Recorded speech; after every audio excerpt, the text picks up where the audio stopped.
Bueno, pues vamos a empezar. Muchísimas gracias, Octavio, por estar aquí. Bueno, pues este es el canal Gestor Cultural MX. Mi nombre es Mayo Ortiz y pues tenemos a un gran invitado en esta tarde, al cual le agradezco que se haya tomado un tiempo para poder colaborar con nosotros y que nos platique un poco más acerca de su labor a cargo de los acervos del Instituto Nacional de los Pueblos Indígenas. Muchísimas gracias, Octavio, por estar aquí. Gracias, May, gracias a ti. Estoy encantado de estar aquí en tu programa, que sé que es reciente y bueno, pues sobre todo de poder compartir contigo y la comunidad que tienes en redes sociales un poquito de esta experiencia. De verdad es un gusto verte y un gusto estar aquí en tu programa. Gracias a ti por invitarme. Al contrario, muchas gracias. Y pues bueno, para conocer un poco más a Octavio, voy a leer un poco acerca de su semblanza, para que sepamos quién es y qué es lo que está haciendo actualmente. Y bueno, Octavio Murillo Álvarez de la Cadena, él es licenciado en Restauración de Bienes Muebles por la Escuela Nacional de Conservación, Restauración y Museografía, la muy reconocida en CRIM, del Instituto Nacional de Antropología e Historia. Él es director de acervos del Instituto Nacional de los Pueblos Indígenas, antes INI, o sea, el Instituto Nacional Indigenista, y el CDI, donde también fue subdirector de conservación y jefe de acervos de arte indígena. En esa entidad se ha desempeñado como curador de la colección etnográfica y de las exposiciones institucionales, como gestor y museógrafo del Museo Indígena y como conservador de los acervos de imagen, sonido, audiovisuales y documentales.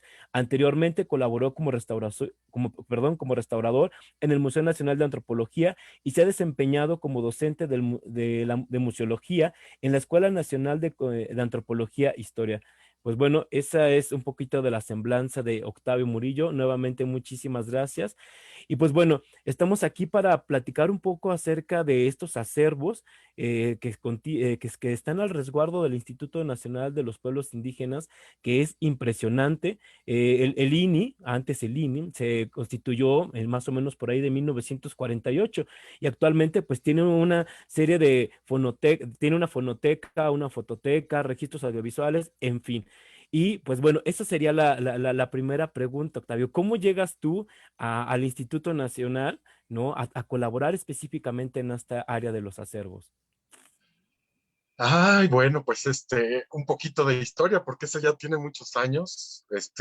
Yo entré muy joven a trabajar entonces era CDI, ¿no? Estaba recién formada la CDI, había dejado de ser INI apenas, ¿no? Y yo entonces trabajaba en el Museo de Antropología, como leíste, y me buscaron, me invitaron directamente a hacerme cargo, pues, de un patrimonio que presumía ser una joya, una maravilla, ¿no? Y que estaba en unas condiciones un poco adversas. Si bien ya había habido propuestas muy interesantes pues para irlo revitalizando, conservando, restaurando, sacando, ordenando y todo, y ya había habido unas primeras exposiciones, pues no se habían consolidado, no se había consolidado como realmente un acervo de patrimonio cultural. Entonces, pues se da la oportunidad, me invita directamente el que había sido mi jefe eh, en ese entonces, en el INI, en la CDI, y pues así entro como jefe de acervo de arte indígena. este, en realidad era una bodega, ¿no? No era propiamente un acervo. Y bueno, poco a poco la entonces comisión pues fue aumentando de presupuesto, de funciones y demás, y se da la oportunidad de que me encargue de la conservación de todos los demás acervos, trabajando pues con los colegas que al igual que yo se hacían cargo de un acervo, ¿no? Ahorita les digo cuáles son todos esos acervos. Y entonces, quedo ya como subdirector de conservación. Pasan muchos años y pues con los cambios administrativos que se dan frecuentemente, ¿no? Cada cambio de administración básicamente, pues se da la oportunidad de que ya sea el director de todos los acervos y pues acepto, yo no sé si para bien o para mal, y desde entonces ahí me tienen. Entonces, bueno, esa es un poco la historia. Los acervos son cinco, Son 5 o sea, los que están, digamos, que podríamos decir que son acervos centrales o nacionales, por así decirlo, que es el acervo de arte indígena, del que me había hecho ya cargo, y los voy a nombrar también en orden de creación. El siguiente fue la Biblioteca Juan Rulfo. Luego, los siguientes 3 que tienen una historia en común, digamos, de creación, son la Fonoteca Henrietta Yurchenko, la Fototeca Nacho López y el acervo de cine y video Alfonso Muñoz. Con el paso del tiempo, los acervos consiguieron su propio espacio de museo, que es el Museo Indígena, que tú conoces bien, a lo mejor algunos de los que están aquí conectados también, y pues tenemos la oportunidad de crear ese museo, que también depende pues de la dirección directamente, ¿no? Indirectamente, la Dirección de Acervos pues también vela, ¿no? Por la protección, la conservación y la difusión del resto de acervos institucionales, que son varios, ¿no? En principio el Museo de la Guatapera en Uruapan, las fonotecas de las radiodifusoras que conforman el sistema de radiodifusoras culturales indígenas del instituto, que son 22, y una red importante de archivos históricos propios del instituto que están en las oficinas de representación del instituto que están en los estados de la República, y también un conjunto de unos centros que se llamaron Centros Regionales de Información y Documentación, que están también pues en los estados de la República, algunos en los centros coordinadores indígenas del instituto, ¿no? Entonces, bueno, pues eso es un poco del trabajo que se hace. Muchas gracias, Octavio. Ya nos fuiste pues metiendo un poco más al tema y aquí quiero para hacerte otra pregunta, porque si bien o sea, está inscrito en un instituto que es muy particular, ¿no? El Instituto Nacional de los Pueblos Indígenas, me daba curiosidad que no estaba vinculado a la Secretaría de Cultura ni a la Secretaría de Educación Pública, o sea, no hay como una vinculación específica. Entonces yo me preguntaba, bueno, ¿cómo se va conformando estos acervos que vienen incluso algunos desde el siglo XIX, ¿no? Desde antes, desde el siglo XVII en realidad. Sí, mira, el Instituto Nacional de los Pueblos Indígenas es la autoridad del Poder Ejecutivo, es decir, pues del gobierno federal en temas indígenas, ¿no? Y estos temas indígenas son muy variados. Por principio, el instituto tiene como propósito garantizar el acceso a los derechos, a los múltiples derechos de los pueblos indígenas, también de promover su desarrollo integral, sostenible, ¿no? En varios temas, ¿no? Y por supuesto esto en apego, digamos, a las culturas, ¿no? Porque pues no se puede separar la parte cultural de la parte del desarrollo, pues, económico, social, educativo, etcétera, ¿no? Entonces, las funciones y las áreas que tiene el instituto son de lo más diversas, ¿no? Eh, pues en temas de salud, en temas de educación, en temas de derechos, en fin, y por supuesto también en temas de cultura. De ahí que el instituto no esté sectorizado a la Secretaría de Cultura o a otra, ¿no? Sino que sea pues una entidad, digamos, no sectorizada, ¿no? Con su propio patrimonio, sus propios lineamientos, y su propia junta de gobierno y su propia manera de administrarse, ¿no? Eh, entonces, bueno, así es como funciona el instituto, y por eso es que tiene funciones tan particulares. Por supuesto, la parte de acervos, y que aquí nos ligamos un poco con la historia, ha sido siempre un asunto fundamental. El instituto, como bien mencionaste al principio de la plática, antes como INI, se crea en 1948 con funciones muy claras, ¿no? En realidad viene todo esto de una historia postrevolucionaria, ¿no? En la que la atención a los pueblos indígenas pues iba siendo un asunto prioritario en un proyecto de nación que se iba consolidando también con el paso de los años. Y me refiero de cuando se termina la fase armada de la Revolución Mexicana hace un siglo, en 1921, ¿no? A que se funda el instituto, ¿no? Obviamente hay historias muy interesantes, muy importantes a nivel cultural, político, en nuestro país, ¿no? Que dieron paso a la creación del instituto. Pero entre la bola, digamos, de premisas que se habían considerado para crear un instituto de esta naturaleza, pues sobresalía una muy importante que era la protección y la promoción de lo que entonces se conocía y bueno, todavía se sigue conociendo, pero era un concepto también derivado de la época postrevolucionaria de las artes populares, ¿no? Entonces se crea el instituto en 48 y bueno, digamos que el primer director fue Alfonso Caso, quien era pues, un visionario, una figura central en la historia de este país, ¿no? Y Alfonso Caso, trabajando con Daniel Rubín de la Borbolla, pues logran abarcar la de que se necesitaba un espacio físico, un recinto que hiciera estas labores específicas de promoción, protección, fomento de las artes populares. Y entonces se crea en convenio con el INAH, con el Instituto Nacional de Antropología e Historia, en 1951, esto es apenas 3 años después de la creación del instituto, el Museo Nacional de Artes e Industrias Populares que fue, aunque el espacio era chiquito, a lo mejor algunos de ustedes lo llegaron a conocer, este museo duró hasta 1996, eh, pero fue un espacio muy, muy importante en la consolidación de estos conceptos postrevolucionarios y en la innovación de una política pública en relación a las artes populares, ¿no? Una política pública sí en inicio, porque pues esto dependía del instituto, pero también de una serie de cambios de paradigmas alrededor de la producción cultural de los pueblos indígenas, ¿no? Entonces, con el museo obviamente se empieza la conformación de la primera colección, que es actualmente es la colección del acervo de arte indígena, ¿no?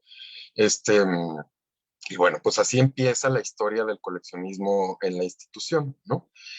Obviamente, pues se requería, bueno, en esos tiempos y con las personas que estuvieron atrás de todo este proyecto revolucionario, pues hubo contacto con coleccionistas, con artistas, con intelectuales, pues muy importantes en nuestra historia, ¿no?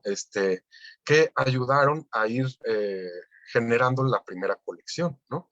Y de ahí fue que tengamos, o sea, más bien, de ahí eh, es consecuencia de esto, pues, que tengamos piezas tan antiguas. La pieza más antigua que tenemos fechada, por lo menos, es del siglo XVII, es de 1605.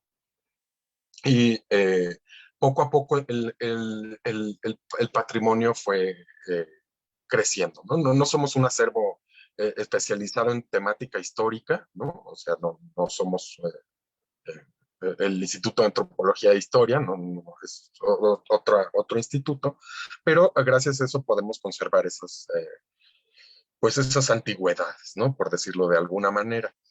Con el paso del tiempo, pues la colección se fue incrementando, siendo la parte más representativa del acervo, pues la que coincide con la historia institucional, es decir, la segunda mitad del siglo XX. Entonces, pues es un acervo que se considera, digamos, etnográfico, también lo podemos considerar un acervo artístico porque hay varios criterios que subyacen a la conformación de las colecciones, ¿no? Durante todo el periodo que duró operando este museo, ¿no? Luego, el INI, bueno, como también algunas personas sabrán, pues fue un instituto que basó la acción pública en la antropología aplicada, ¿no? El desarrollo antropológico de la ciencia o de las disciplinas antropológicas en México está muy ligado a la historia institucional, ¿no? A la historia del instituto. Entonces, en 1963, Caso decide contratar a Juan Rulfo para que se haga cargo de la política editorial del instituto y después de la coordinación de las actividades de la antropología aplicada y la publicación de los estudios clásicos, o sea que después se convirtieron en clásicos de la antropología mexicana. Y Rulfo crea la biblioteca Juan Rulfo, ¿no? Al empezar el acopio de documentos, publicaciones y la propia generación de publicaciones que se iba haciendo a nivel institucional, y entonces se crea este importantísimo acervo documental, ¿no? En la actualidad la biblioteca Juan Rulfo no es un solo acervo, o sea, por una parte tenemos el acervo bibliográfico, que prácticamente le da nombre a la biblioteca, pero también tenemos una hemeroteca, una mapoteca, y un fondo documental histórico, que son como tres acervos distintos que los hermana, digamos, el formato del soporte, que es el papel, ¿no? Y se crea este acervo. De ahí damos un salto a la siguiente década. En 1977 hubo un proyecto presidencial pues también muy notorio, que fue la necesidad de documentar en medios audiovisuales a los pueblos indígenas, ¿no? Y entonces se creó, se subsidió un programa muy importante, que dio paso a la creación del Archivo Etnográfico Audiovisual. Este archivo, pues, era, digamos, la cabeza del gobierno mexicano en temas de documentación audiovisual de los pueblos indígenas a finales de los años 70 bueno, operó hasta los 90 como tal, ¿no? Ya tardíos, los 90, ¿no? Aquí se privilegió la documentación en cine, ¿no? Que era, pues, el medio ideal para hacer esta documentación, y se hizo una, pues más bien se ideó una política, bueno, digo política por decir política, pero no es un tema político, sino es un tema de novedad, digamos, de cómo se resolvió esta parte de la creación de los registros. Entonces se integraron importantes fotógrafos, cinefotógrafos, directores, guionistas, para ir creando a partir de los registros etnográficos que se hacían en cine, pues películas, ¿no? Entonces, con el paso del tiempo, el instituto, entonces INI, generó 47 producciones cinematográficas sobre pueblos indígenas, ¿no? Y con todo el material asociado, que era pues toda la foto fija de gente, por ejemplo, como Nacho López, que eran los cinefotógrafos pues consentidos del instituto, ¿no? Por decirlo de alguna manera, ¿no? Y entonces, a partir de ese gran cúmulo de materiales, se separan hacia finales de los 90, ya el archivo etnográfico se separa y se crean los actuales acervos de cine y video, por supuesto, que en realidad ahí estamos hablando de dos acervos distintos porque no tiene nada que ver una cosa con la otra. El cine es un formato, tiene sus propias necesidades, sus propias características, y el video por otra parte. A su vez, pues se genera la Fototeca Nacho López, que hoy por hoy es el acervo más grande del instituto, con más de 400,000 fotografías que van del siglo XIX a la fecha. Y la Fonoteca Henrietta Yurchenko. Entonces ya cada acervo como entidad administrativa, digamos, separada, pues se da la tarea de seguir sus propios proyectos de documentación y de crecimiento. Se van aceptando donaciones. Por ejemplo, Henrietta Yurchenko donó todo su material grabado de sonido, ¿no? O sea, que abarca una temporalidad de 1942 a no sé hasta cuándo exactamente, ¿no? Que conforma uno de los fondos principales de la Fonoteca, por ejemplo, ¿no? Y entonces, pues esa es un poco la historia de la formación de los acervos dentro del instituto. Y obviamente aquí hay una cosa que los hace únicos a los acervos, que es esa complementariedad, ¿no? Porque dependen de un solo tipo de programas, ¿no? Entonces, la documentación que se lograba en sonido, fotografía, cine, por ejemplo, ¿no? Pues es complementaria. Entonces vamos a tener información muy amplia de ciertos aspectos de la realidad indígena a través de la historia, ¿no? Por esa mera característica de tener un origen común y una administración común, ¿no? Entonces, bueno, pues eso es muy interesante en nuestros acervos. Me surgen varias preguntas con todo lo que nos estás contando, Octavio. Y una de las primeras es en relación a qué tanta relación hay con estos acervos y si es que hay alguna herencia de aquellos años, de las exposiciones de artes populares que se hicieron en los 20, ¿no? Que hizo Murillo junto con Enciso, en fin, ¿no? Con Montenegro. Si hay algunas de esas obras que esté resguardando, por un lado, el Instituto de los Pueblos Indígenas a partir de los acervos, y otra de las cosas que también estaba pensando, por ejemplo, en relación a la temporalidad, es que en el 64 es cuando surge el Museo Nacional de Antropología, y una de las curiosidades que narran, por ejemplo, en estas publicaciones que han hecho sobre la historia del museo, es que tuvieron que hacer varias expediciones para poder hacer una recolección del material para construir las salas etnográficas, ¿no?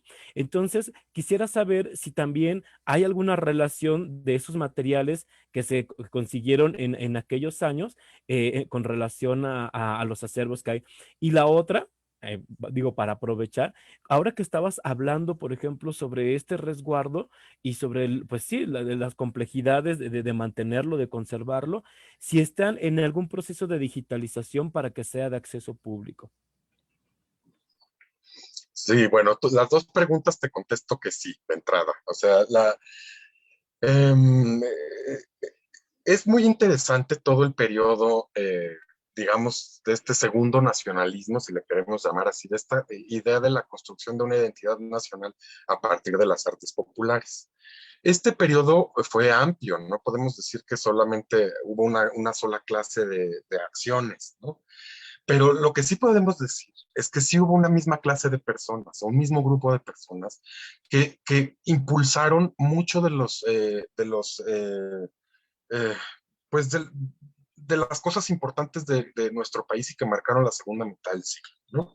Del año 21 al año 51 que se abre el museo, estamos hablando de un periodo de 30 años, ¿no?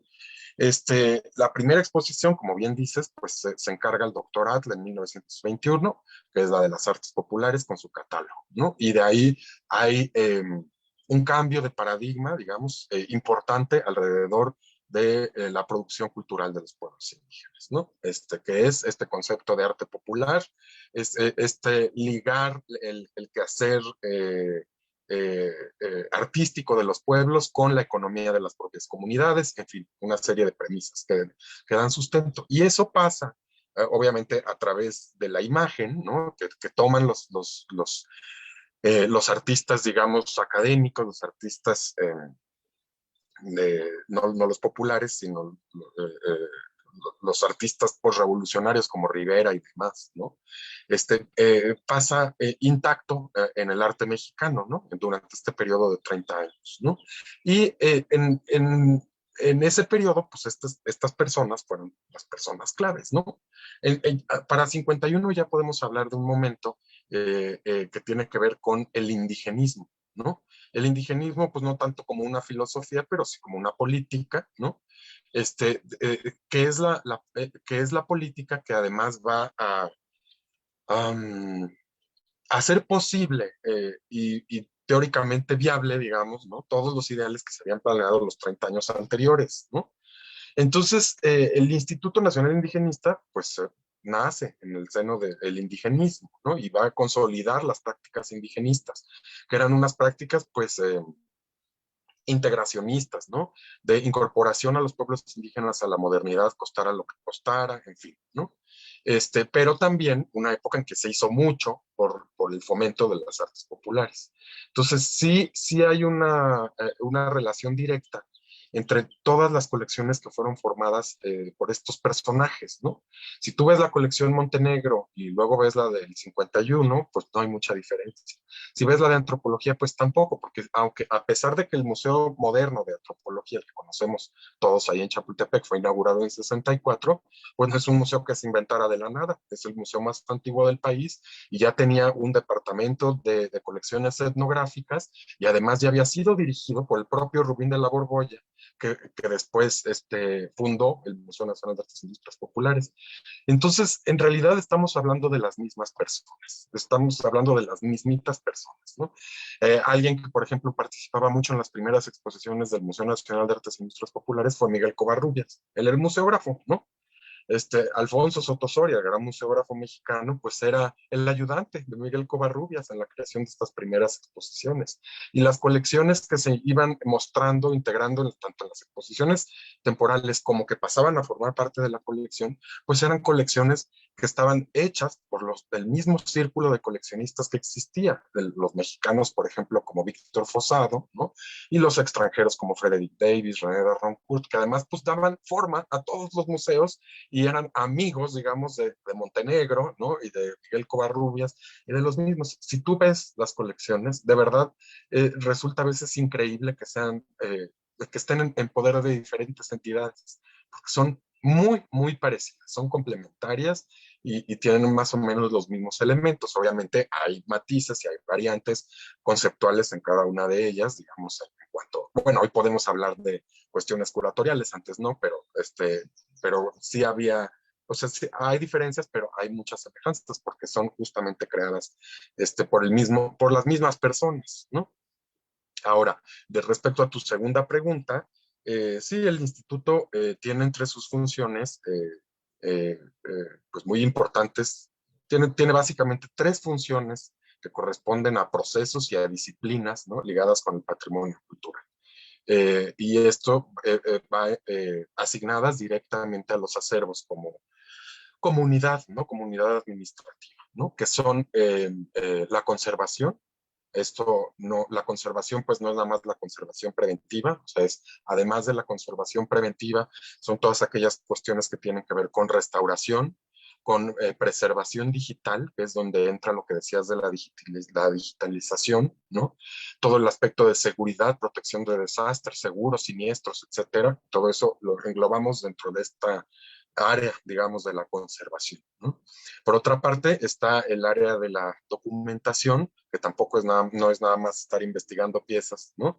Sino que son todos aquellos procesos que tienen que ver con la sistematización de la información. Todo el asunto de catalogación, automatización en bases de datos, ¿no? Para la consulta y demás, dependen de esa área. El propio desarrollo de colecciones entendido como crecimiento de las colecciones, también es parte de esa función de documentación, ¿no? Seguir documentando por ciertos aspectos de la historia contemporánea, digamos, de los pueblos indígenas, también es parte de esa labor de documentación. Y por supuesto, todas las cuestiones que tienen que ver con la documentación aplicada o la investigación aplicada al conocimiento de las características técnicas básicas de las colecciones con efectos catalográficos, ¿no? Y por otra parte está la tercera gran función, que es todo lo que da salida a todas las dos funciones anteriores, que lo podemos concebir como difusión, o si lo concebimos también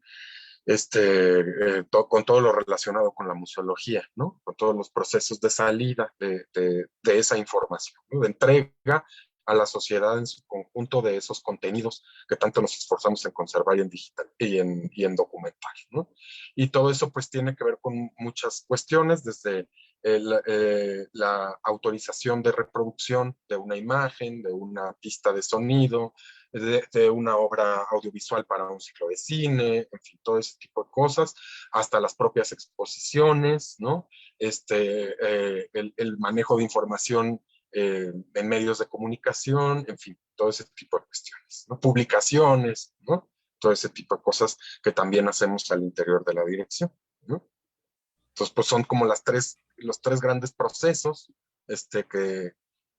pues para los cuales existen los acervos, ¿no? Muchas gracias, Octavio. Fíjate que, bueno, se me vienen decenas de preguntas con todo lo que nos estás comentando, porque simplemente el hecho de pensar en todas las relaciones que había, ¿no? Por ejemplo, en este periodo postrevolucionario, para poder dar fruto a estas colecciones, a estos acervos, y pues sí, básicamente a la creación del Estado Nacional Mexicano, bueno, me parece así algo muy estimulante para pensar. Pero sin embargo, mientras estabas platicando y estabas hablando de estas prácticas coleccionistas, también estaba recordando, pues que efectivamente en nuestro país y fuera de nuestro país hay grandes coleccionistas, ¿no? Tenemos, por ejemplo, la gran colección de arte popular mexicano de los Rockefeller, ¿no? O esta labor que han hecho, por ejemplo, en la Fundación de Nabolón en Chiapas, ¿no? Con Gertrude Dubiblón, que también una cantidad de fotografías impresionante, o la misma Fundación Banamex. Entonces, se me ocurría y pensaba si hay de alguna manera algún tipo de colaboración o gestión de proyectos que estén haciendo los acervos del INPI junto con estas asociaciones, si hay alguna colaboración de catálogos, de exposiciones, o cómo se generan este tipo de vínculos, o no los hay, o le interesa pues sí, al INPI, o van ahora sí que por la libre. Sí, bueno, tu pregunta tiene varios componentes. Digamos, del componente histórico, obviamente, pues yo hablé sobre todo ahorita de la parte institucional, ¿no? De la parte del Estado mexicano, que fue, creo, desde mi punto de vista, el gran mecenas del arte popular, ¿no? Sin embargo, efectivamente no fue el único esfuerzo, ¿no? Ni el único mecenas, ni el, parte de este proyecto nacional, pues tenía que ver con la imagen y la identidad de México al exterior, ¿no? Y ahí hubo eh, eh, muchas acciones que venían desde el exterior, desde universidades, centros como el Smithsonian y demás, que patrocinaban expediciones, ¿no? Y por supuesto coleccionistas privados, investigadores de otros países que generaron muchas cosas que hasta la fecha son valiosas, ¿no? Sobre información, sobre este tipo de manifestaciones. Entonces, no es un esfuerzo único ni aislado del gobierno, es un esfuerzo compartido. De ahí que también hay varias semejanzas y hay muchas colecciones muy importantes, pues sobre todo en Estados Unidos, tú mencionaste la Rockefeller, pero está también la del Museo de San Antonio, ¿no? En fin, por supuesto, las colecciones del Museo de Historia Natural de Nueva York, etcétera, ¿no? Que son, pues que nos hablan también de eh, pues de toda esta época. En realidad, algunas, por ejemplo, la del Smithsonian, pues es más antigua que los propios esfuerzos nacionales, ¿no? Estamos hablando de 1890, ¿no? En fin, entonces, pues todo eso es complementario y es como todo un fenómeno o varios fenómenos que se están viviendo en torno a las artes populares en principio, pero también la documentación de aspectos antropológicos. Y si vemos, por ejemplo, las fotografías de Carl Holz, ¿no? De 1890, es impresionante porque Carl Holz pues, era pues este concepto, por ejemplo, como de humanista redondo, ¿no? Que él era antropólogo, pero era fotógrafo, ¿no? Pero era expedicionario, pero además documentaba, hacía etnografía, ¿no? O sea, era un montón de cosas.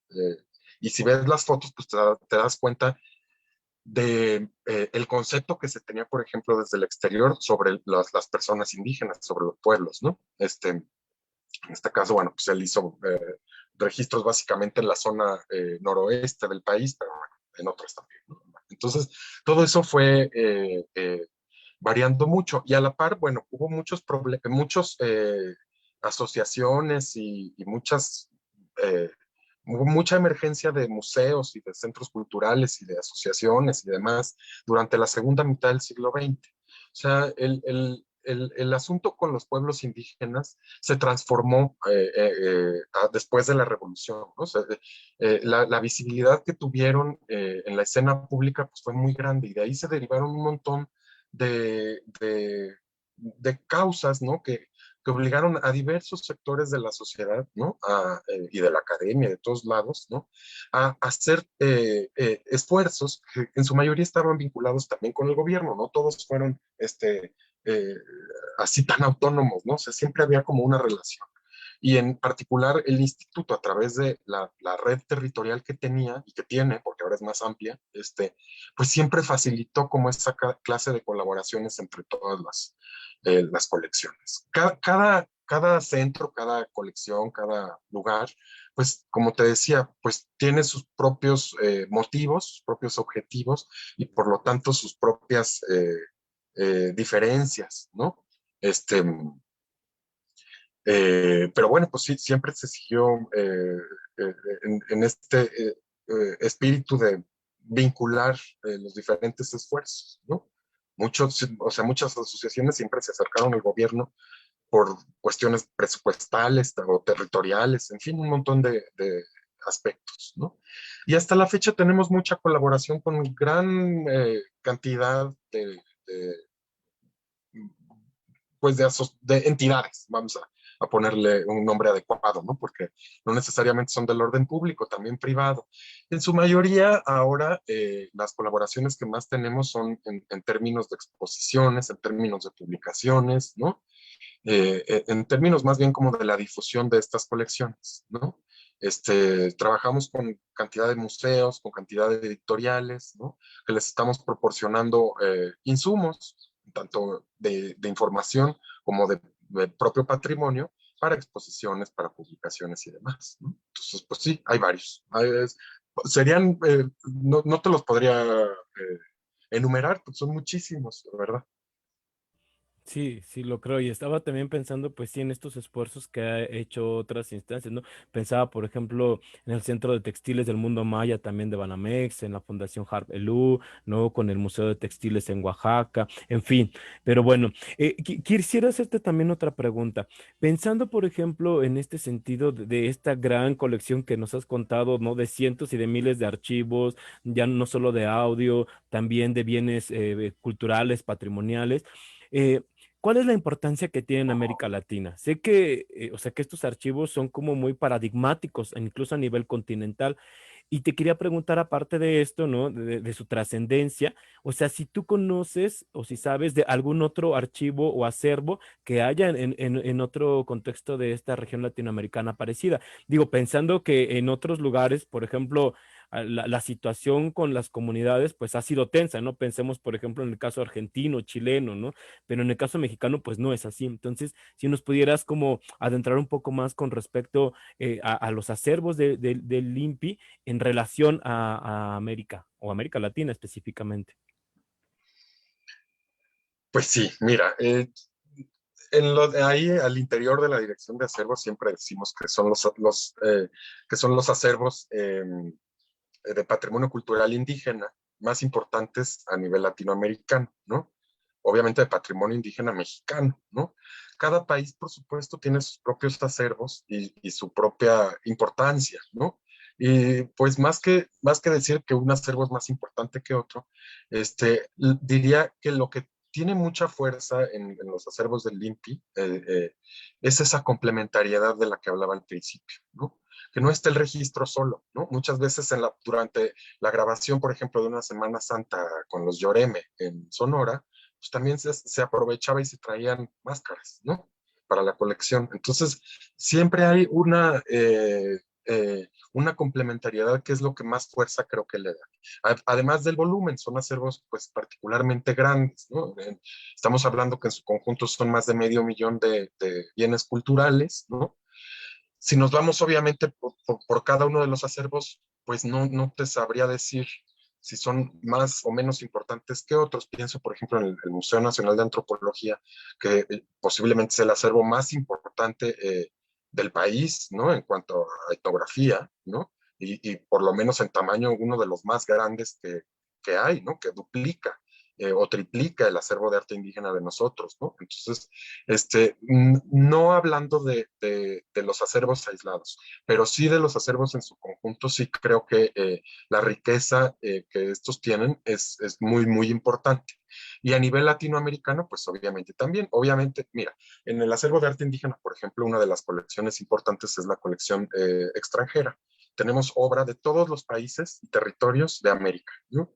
Estamos hablando de alrededor de 1000 piezas de toda la geografía del continente, ¿no? Desde Alaska hasta la Patagonia y pasando por los territorios de ultramar en las Antillas, ¿no? De todos tenemos obra. No, a lo mejor la representatividad de pueblos indígenas no es total, pero sí la representatividad de países y territorios, ¿no? Entonces, eso pues sí lo hace un referente a nivel latinoamericano, ¿no? Obviamente si comparamos a lo mejor con acervos de un museo etnográfico en Bolivia, pues no, pues nos vamos a quedar muy cortos, ¿no? ¿No? O en Perú, ¿no? Pues nos vamos a quedar muy cortos, ¿no? Sin embargo, si podemos decir que de patrimonio mexicano, pues sí creo que sean los acervos más importantes del país, ¿no? Ok, muchas gracias. Oye, y hablando, por ejemplo, de esta cuestión de cómo se han ido conformando los acervos, también se me ocurría si todavía este proceso de documentación y de coleccionismo está vigente, está detenido, o cómo se alimentan ya estos acervos, o ya se detuvieron. O sea, ¿cómo es esta parte de la colección y de la documentación actual? Sí, bueno, ahí me voy a ir a toda la segunda mitad del siglo XX porque también era parte de una pregunta y no la contesté. así como hubo personas clave en común que formaron las primeras colecciones en los 50, también hubo coleccionistas muy importantes y personas que además van ligadas al desarrollo de las ciencias, particularmente las antropológicas, ¿no? En la creación y la consolidación de las colecciones en el volumen que hoy tenemos. Y me refiero a gente que igual trabajaba para el Museo Nacional de Antropología que para el Museo Nacional de Artes e Industrias Populares, o que de este último museo, pues generó pues colecciones muy meritorias, ¿no? Y que también crearon otro tipo de colecciones. En principio me refiero a Ingvar Johnson, que trabajaba en el Museo de Antropología, pero también en el Museo Nacional de Artes e Industrias Populares en los 60s, o por ejemplo a Ruth Lechuga, que además de formar su propia colección, pues hizo colecciones importantes en el Museo Nacional de Artes e Industrias Populares. Luego hubo un periodo, digamos, un segundo periodo de esplendor en el Museo Nacional de Artes e Industrias Populares, caracterizado por la gestión de María Teresa Pomar al frente del museo, donde también el desarrollo de colecciones fue muy notorio, ¿no? Y muy ligado al establecimiento de, o más bien a la consolidación de acciones muy concretas, como el tema de concursos, ¿no? En fin, ¿no? Que ya, si bien provenían de ideas de los años 50, se hicieron bastante consolidadas durante la segunda mitad, ¿no? Entonces, durante todo ese devenir, ¿no? Digamos, de la segunda mitad del siglo XX, pues hubo gente importante que siguió acopiando estas colecciones, ¿no? Mucho también a través de la actividad comercial, porque el museo funcionaba mucho y se mantenía casi al 100%, ¿no? Por su tienda, ¿no? Que en realidad la tienda era más grande que el museo, ¿no? Y entonces, mucho se sacaba también de la misma tienda, lo que le dio también una variedad importante a la colección, ¿no? Porque no todo es obra de uso etnográfico, digamos, ¿no? También está todo este criterio ligado al desarrollo comercial del arte popular, ¿no? Que después dio paso en los 90 a otro tipo de paradigmas, ¿no? Y de rupturas, ¿no? Como fue la propia creación de la colección de fomento cultural Banamex que ya mencionaste, el Museo de Arte Popular y otro tipo de concepciones alrededor del patrimonio, ¿no? Entonces, bueno, pues eso fue así en la segunda mitad del siglo y en la actualidad todavía tenemos esa función, ¿no? Obviamente la realidad contemporánea pues, nos aplasta un poco a todos, incluidas las instituciones, ¿no? Y no tenemos a veces la solvencia, la capacidad, desde jurídica hasta administrativa y presupuestal para hacer compras, ¿no? Y seguir incrementando el ritmo con el que se hizo, ¿no? La primera colección. No nos podemos comparar, ¿no? Sin embargo, sí es una función obligada de nuestro instituto seguir documentando la realidad de los pueblos indígenas a través de sus acervos. Últimamente, pues en formatos, digamos, que son menos costosos, como la fotografía o el video, es como más se incrementan las colecciones, pero en el caso, por ejemplo, de arte indígena, en los últimos años hemos desarrollado algunos proyectos, digamos, un poco inspirados en el pasado, de cómo se hacían en el INI, que sigan generando esta complementariedad de la que tanto les he hablado hoy, ¿no? Y con la cual podamos enriquecer el acervo de arte, pero también el de video, también el de fotografía, ¿no? Entonces hemos seguido haciendo estos proyectos de investigación en campo, ¿no? También algunas compras que se pueden seguir haciendo, ¿no? Y también el crecimiento por donaciones. Aceptamos donaciones de colecciones, pues que curatorialmente, digamos, empatan con los criterios del acervo, ¿no? Obviamente no cualquiera, pues, se recibe todo, ¿no? Pero sí colecciones importantes, ¿no? Hace la última colección, por ejemplo, que se consolidó la donación y con quienes además estamos muy agradecidos, es de la colección de Olga y Rufino Tamayo, ¿no? Y eso fue posible gracias pues a los herederos del copyright de Olga y Rufino Tamayo, ¿no? Que son piezas pues importantes, que se insertan en una época y un lugar determinado, ¿no? Entonces el acervo, o todos los acervos siguen siguen creciendo. Acervos, por ejemplo, como el de cine, que ya es un formato, digamos, en desuso para los efectos de documentación de patrimonio, pues ya son acervos que crecen poco. O la mapoteca en papel, por ejemplo. La mapoteca pues ya realmente tampoco crece, ¿no? Pero hay otros acervos que sí son muy activos, como el de foto, video, arte, ¿no? Que sí siguen creciendo bastante. Me surge otra duda. Nos estabas platicando al principio de que hay otros centros, ¿no? A lo largo del país, ¿no? ¿Cómo se coordinan estos centros? ¿Qué encontramos en estos centros, ¿no? Y, o sea, y cómo se están vinculando con estos acervos que me parecen como que son como los centrales, que los que nos que estuviste contando, pero cómo se van relacionando, ¿no? Junto con estos grandes acervos que nos contaste en un inicio. Sí, estos acervos regionales nacen de una idea de acercar eh, eh, pues tanto la investigación como la información en general, ¿no?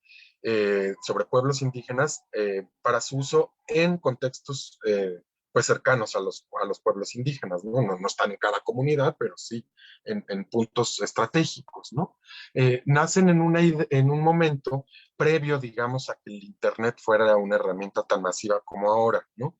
Y pues se configuraron desde aquí, desde los acervos centrales, digamos, ¿no?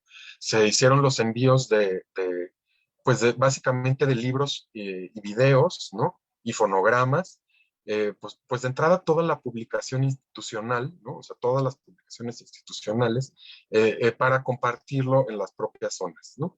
Estos centros regionales no dependen de la operación directa de los acervos, sino de cada estado, ¿no? Digamos, pues no de cada estado, porque en realidad son de las administraciones del instituto en los estados, ¿no? Y pues son diversos, la verdad es que no puedo decirte que todos se usan de la misma manera y en el mismo grado, ¿no? Hay algunos que se utilizan más que otros, ¿no? Y hay muchos de los casos en los que la información que está disponible por medios electrónicos, pues ha rebasado la consulta física de estos acervos, ¿no? Porque pues sí, ya no tienes que desplazarte de una comunidad en la Sierra Norte de Puebla a una cabecera, ¿no? Pues si tienes acceso a Internet, pues lo puedes consultar por Internet, ¿no? Entonces, es un poco diferente la operación de estos lugares, ¿no? Algunos se han tenido que cerrar, otros se conservan, en fin, otros se han dado en comodato a universidades, en fin, ¿no? Muchas gracias, Octavio. Y bueno, otra de las preguntas que también tenía cuando estaba pensando en esta entrevista es, generalmente cuando estamos pensando en acervos documentales, ¿no? De esta índole, lo relacionamos con un área muy específica que es dirigido a investigadores e investigadoras, personas que están haciendo labor de, no sé, en algún posgrado, en la licenciatura, sobre temas muy particulares. Y a partir de eso me surgía la duda, o sea, ¿quiénes son las personas que visitan? Si hay una relación con las comunidades, ¿no? Si las comunidades llegan y visitan, porque he visto algunas fotografías donde te visitan artesanos o artesanas, tejedores y tejedoras de distintas partes del país. Entonces, quisiera saber quiénes son las personas que asisten a estos acervos y sí, y también que nos cuentes un poco, pues, qué se necesita para poder llegar a estos acervos, ¿no? Si hay algún tipo de trámite, o sea, ¿cuál es como el método, pues? Ujú. Bueno, pues ahí hay muchas cosas muy bonitas que puedo comentar, ¿no? Muchas experiencias increíbles que hemos tenido en los aceros. Sobre todo ahora, con este cambio en el gobierno, ¿no? Esta transformación que busca el gobierno, se da un particular interés a que los acervos sean usados directamente por los pueblos indígenas, ¿no? Eso obviamente en el marco de toda el cuidado que se tiene que tener, por supuesto, ¿no? No es que alguien quiera ponerse un huipil y se lo ponga, pues evidentemente no, ¿no? Esto no es, o sea, bueno, esto es como que nuestra prioridad actual, ¿no? Sin embargo, los acervos, pues por definición y más allá de cualquier administración, son sitios pues que tienen una función social general, ¿no? Entonces, todos los acervos pueden ser consultados por cualquier persona. Si nos vamos a la biblioteca, por ejemplo, pues es el acervo que tiene más consulta presencial por cualquier tipo de público, ¿no? Sí, hay por ejemplo, hay un especial, una especial afluencia de investigadores que están haciendo un tema, ¿no? Pero también hay público en general que de pronto va, ¿no? Cada vez menos, porque también las herramientas digitales, pues cada vez son más amplias y si tú quieres saber de quiénes son los choles de Chiapas, ¿no? Pues te vas a internet y ya no tienes que ir a la biblioteca, ¿no? Entonces, ese público se ha reducido considerablemente, el público en general, en acervos como la biblioteca, ¿no? Pero cada acervo tiene sus diferentes tipos de público. Te puedo decir, por ejemplo, que en arte indígena, pues nuestros usuarios más asiduos, pues son curadores, están haciendo alguna exposición, ¿no? Este, y demás, ¿no? Y así cada acervo tiene sus propias particularidades, pero nuestro interés principal y nuestro trabajo más significativo es cuando las personas pertenecientes a algún pueblo indígena o afromexicano, ¿no? Nos visitan y consultan su propio patrimonio. Y ahí hay unas experiencias valiosísimas, ¿no? Desde hace muchos años, no es tan frecuente ni tan fácil, porque la mayoría de los artistas, digamos, más prominentes indígenas, ¿no? Pues viven en sus comunidades originales. Entonces, trasladarse a visitar el acervo, pues es poco frecuente, ¿no? Más bien cuando se da la casualidad de que podamos invitar a alguno, de que está aquí por algún otro motivo y entonces va al acervo, entonces es sumamente importante, ¿no? Lo más importante, pues, es que sea útil para los propios pueblos, ¿no? Pero la verdad es que esa utilidad también es de regreso, porque cuando va una persona que es experta en un tipo de expresión cultural o artística, ¿no? Y va al acervo, por ejemplo, al acervo de arte, y nos dices que tal cosa la pudo haber hecho mi abuela, mi tía, la señora que me enseñó a tejer, o, estas las hacía la señora fulanita de tal, o estas ollas se hacían así asado. Y entonces también la información con fines de documentación para nosotros se vuelve maravillosa, son oportunidades únicas que tenemos. Y tomando como base este modelo de uso de los acervos, es que hemos intentado, por ejemplo, en el caso de arte indígena, usar ese modelo para los efectos de catalogación, ¿no?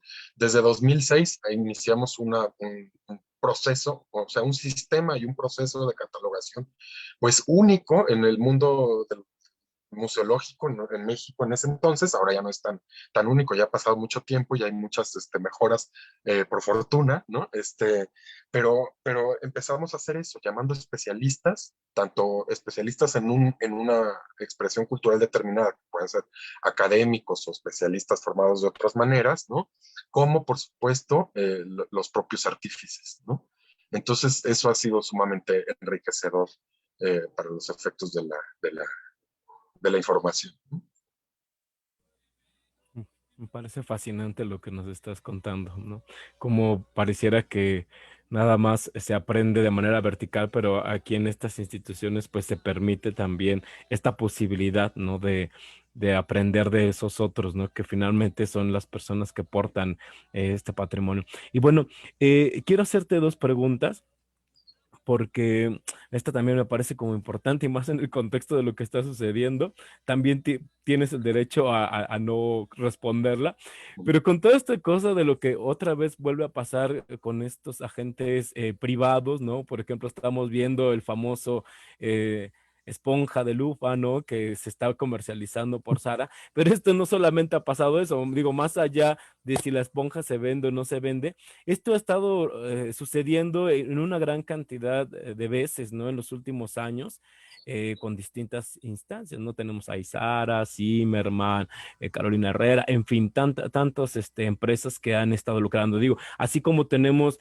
este tipo de participaciones donde se construyen museos como Banamex, Harp Elú, etcétera, pues también tenemos estas otras instancias que sí le apuestan a la comercialización.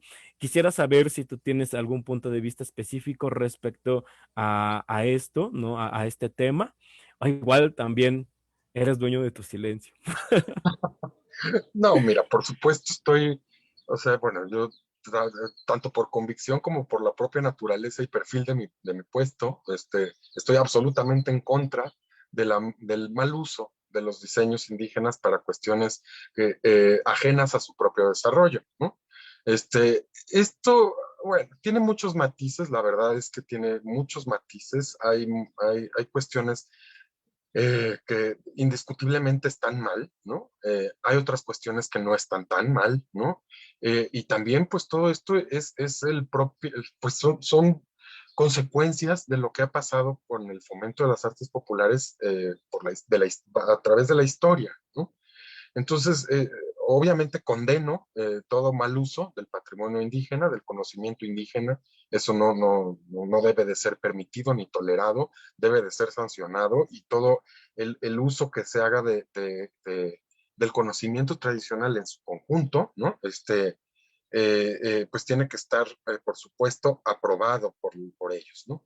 Ahí hay otra serie de consideraciones con las que tampoco estoy tan de acuerdo, y eso ya es una opinión más personal, porque finalmente el patrimonio es o sea, no quiero decir que es de dominio público, pero sí pertenece a colectividades, ¿no? No pertenece a personas.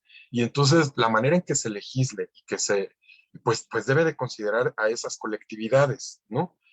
Porque además, hablando hasta de una misma colectividad que puede ser una comunidad, un pueblo indígena o un estado o una región, hay muchas variedades, ¿no? Y hay diseños en específico que tampoco tienen, o sea, muchos de los diseños que han sido usurpados de una manera tan vil, ¿no? Ni siquiera son diseños pues que tengan un arraigo prehispánico y todas estas cosas que de pronto se romantizan de una manera innecesaria, ¿no? Entonces, sí, hay muchas maneras de acercarse al mundo de las apropiaciones. Si entendemos que la cultura es un sistema de influencias culturales a través del tiempo, cualquier cultura, ¿no? No podemos decir que una cosa es exclusiva de un lugar, ¿no? No en todos los casos, en otros sí. Por eso te digo que hay un montón de variables que se tienen que considerar, sobre todo para el tema legislativo de la protección de ese conocimiento público. Pero reitero que condeno el mal uso de ese patrimonio, ¿no? Eh, eh, bueno, y no me acuerdo cuál era la otra parte. Obviamente hay también o sea, ese patrimonio pues también tiene que ser difundido, ¿no? No se ama lo que no se conoce, ¿no? Entonces, mucho de las labores de los museos pues está en que ese patrimonio se conozca, ¿no? Entonces, pues hay muchas cuestiones que hay que tomar en cuenta, ¿no? Muchas, muchas. Pero los pueblos indígenas tienen que ser los propios rectores de su propio desarrollo en todos los sentidos, ¿no? ¿Qué se usa, qué no se usa y demás? Entonces, en eso pues sí coincido plenamente con un montón de posturas políticas que se han expuesto en los últimos tiempos, ¿no? Muchas gracias, Octavio. Gracias por comentarnos cuál es tu posición con respecto a esta cuestión de los plagios. Y me llama muchísimo la atención todo esto que hablas, ¿no? Porque creo que es una de las discusiones que está más actuales, ¿no? Respecto a cómo se debe de colocar a las comunidades al centro para que elijan, ¿no? Y que decidan sobre sus propios patrimonios y cómo se va generando, pues, pues este proceso, ¿no? Tan complejo y que de alguna manera es algo muy novedoso y bueno, que no es tan novedoso, que ha estado ocurriendo desde hace muchos años, pero que en estos tiempos se ha colocado al centro. Y bueno, ya para ir cerrando esta entrevista, que ya nos estamos pasando unos minutitos, pero bueno, creo que te robaré un poco más de tiempo. ¿Cómo las personas que están haciendo algún tipo de proyecto con alguna comunidad, por ejemplo, en este caso, desde la gestión de algún tipo de proyecto, puede acercarse a los acervos del INPI, no sé, para pedir algún préstamo, para poder hacer algún tipo de vinculación o alguna propuesta ya sea al museo o en general a la dirección de acervos del INPI? Y también, ¿cuáles son esos proyectos o esas exposiciones cuando la pandemia no lo permita, pues tienen como planeadas hacer en un futuro, ¿no? Bueno, el acceso a los acervos, a raíz de todo este trabajo que hemos realizado durante los últimos años, ¿no? Bueno, ya ni tan últimos, ¿no? Ya tiene un rato.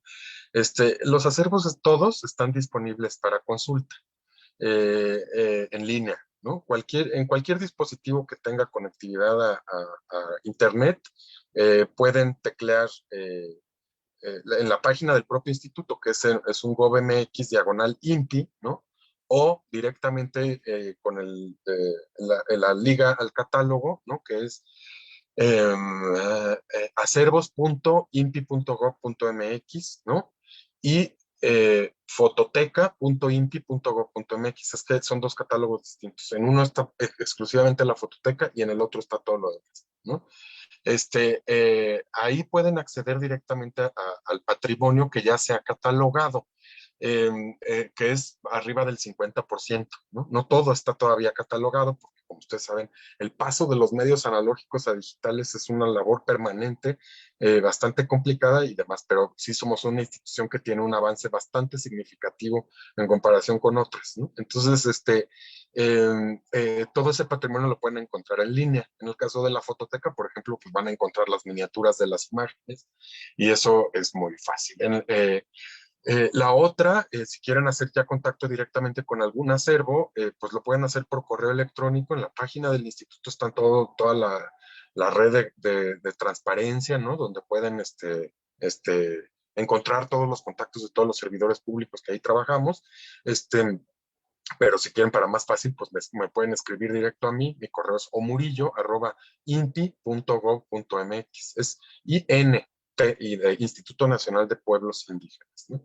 Y bueno, pues el acceso a los acervos es libre, más bien no es libre, es gratuito y se hace con cita, ¿no? Si alguno de ustedes está interesado en conocer algún acervo físicamente, bueno, pues hay que considerar que ahorita por las tensiones de pandemia no se puede, pero en cuanto pase la pandemia, esto es absolutamente normal. Solo necesitan hacer una cita conmigo o con alguno de mis compañeros y presentarse con una identificación y se acabó, ¿no? Y la otra, que es nuestra ventana, digamos, social más importante, pues es a través del Museo Indígena, ¿no? El Museo Indígena está en Reforma Norte, número 707, Colonia Morelos. Esto es ahí en Paseo de la Reforma, antes de que acabe Paseo de la Reforma, enfrente de Tlatelolco. Ahí está el Museo Indígena y ese es un sitio absolutamente público, ¿no? Y también ahorita lo tenemos cerrado por la pandemia, pero ahora que bajó el semáforo, esperamos pronto reabrirlo, ya se anunciará por las redes sociales. La mayoría de los contenidos de los acervos ven salida en las redes sociales del museo, que son Mi Museo Indígena, tanto en Facebook como en Twitter. Los recomiendo mucho seguirlos. Y bueno, pues ahí están, es la manera más fácil de conocer el patrimonio. Y ahí es donde también hacemos las propias exposiciones de los acervos, ¿no? O sea, es un poco atípico el funcionamiento del museo, porque no es el museo que posea los acervos, ¿no? Sino al revés. Así se dio la administración, ¿no? Así se pudo sostener ese proyecto, ¿no? El museo depende de los acervos, entonces eso también tiene sus ventajas, de que el mismo equipo de acervos pues, es el que diseña y monta los contenidos en el museo, ¿no? No solamente están las exposiciones, normalmente tenemos programas muy interesantes. Ahorita, por ejemplo, pueden seguir el programa de Cine Museo en casa, ¿no?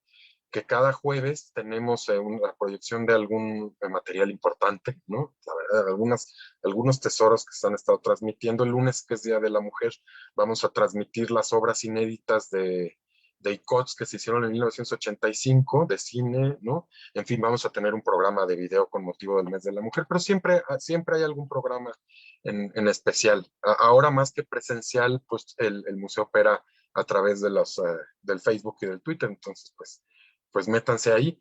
Y pues proyectos siempre hay muchos. Ahorita estamos básicamente centrados en la difusión por plataformas virtuales, ¿no? Por las redes sociales, básicamente, ¿no? Ahorita no tenemos claro cuándo vamos a poder abrir, cuándo vamos a poder montar el siguiente proyecto, sobre los cuales tenemos trabajados ya varios, ¿no? Esperemos que pero ahorita mismo tenemos también exposiciones ahí montadas, ¿no? Que en cuanto se abra el museo van a seguir presentándose. Y está, por ejemplo, una súper interesante de fotografía que es Mazahuacholo-Escatopunk, un proyecto fotográfico de Federico Gama,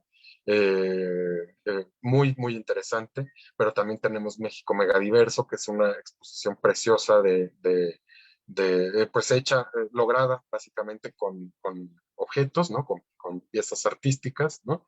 Y tenemos una exposición histórica muy, muy interesante también para quienes, bueno, sobre todo para quien le interesan los temas del indigenismo, ¿no? Que justo se llama Tres pioneros indigenistas del siglo XX, que son Julio de la Fuente, Alfonso Fadila y Juan Rulfo, ¿no? Entonces, y de toda la creación del instituto, ¿no? Entonces, ahorita son las exposiciones que tenemos vigentes. Este, Algunas ya se tendrán que cambiar pronto, pero bueno, todavía no tenemos así como un programa para anunciarles y compartirles. Pero bueno, pues si están al pendiente de las redes, ahí se van a enterar de todo, ¿no? Muchísimas gracias, Octavio. Por cierto, esta película que nos estabas comentando de Los Icots ha sido todo un tema en las redes sociales. Lo he visto publicado en distintos lugares porque sí generó como mucha conmoción, ¿no? Que una mujer, ¿no? Una mujer ICOT hiciera toda esta grabación, este proceso de cinematográfico, ¿no? De recopilación, de documentar la vida de esta comunidad allá en Oaxaca. Entonces, pues muy recomendable. Ojalá las personas que tengan la posibilidad lo puedan ver. Y bueno, solamente agradecerle a las personas que ya no leímos sus comentarios, pero bueno, el tiempo se nos fue aquí platicando. A Laura Andrea García López, que nos manda saludos.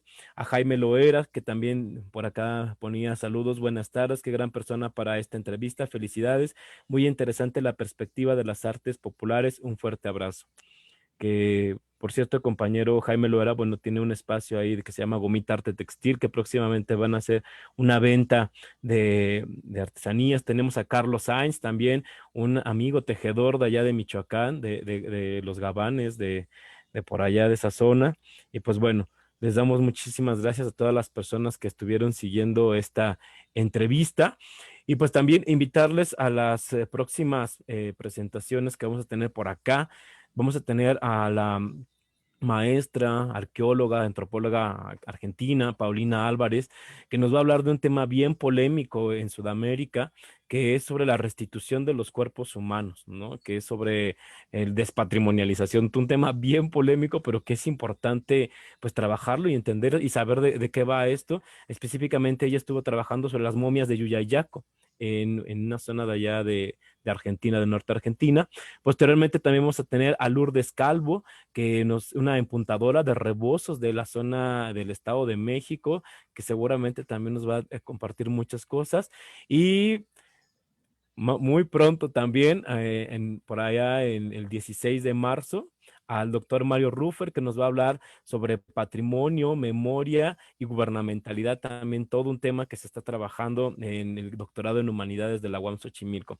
Y pues bueno, no me resta más que agradecerte muchísimo, Octavio, por esta entrevista. Hemos aprendido, bueno, yo he aprendido un montón con todo lo que nos has contado. Y te agradezco mucho tu tiempo y toda la información y todo el conocimiento que has compartido en esta tarde.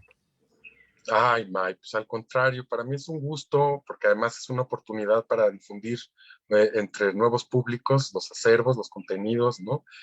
Para que se valore cada vez más el patrimonio de los pueblos indígenas y bueno, pues de verdad verte y platicar contigo siempre es un placer, de verdad. Así que muchas gracias a todos por aguantarme. Ahí quedamos al pendiente, escríbanme, vayan al museo en cuanto se abra, por supuesto, síganla en las redes, etcétera. Y bueno, pues de verdad un gusto estar aquí en tu espacio, May. No, al contrario, muchísimas gracias, Octavio, por darte este tiempo. Y pues bueno, ya saben, vayamos a visitar estos acervos, mi museo indígena, ¿no?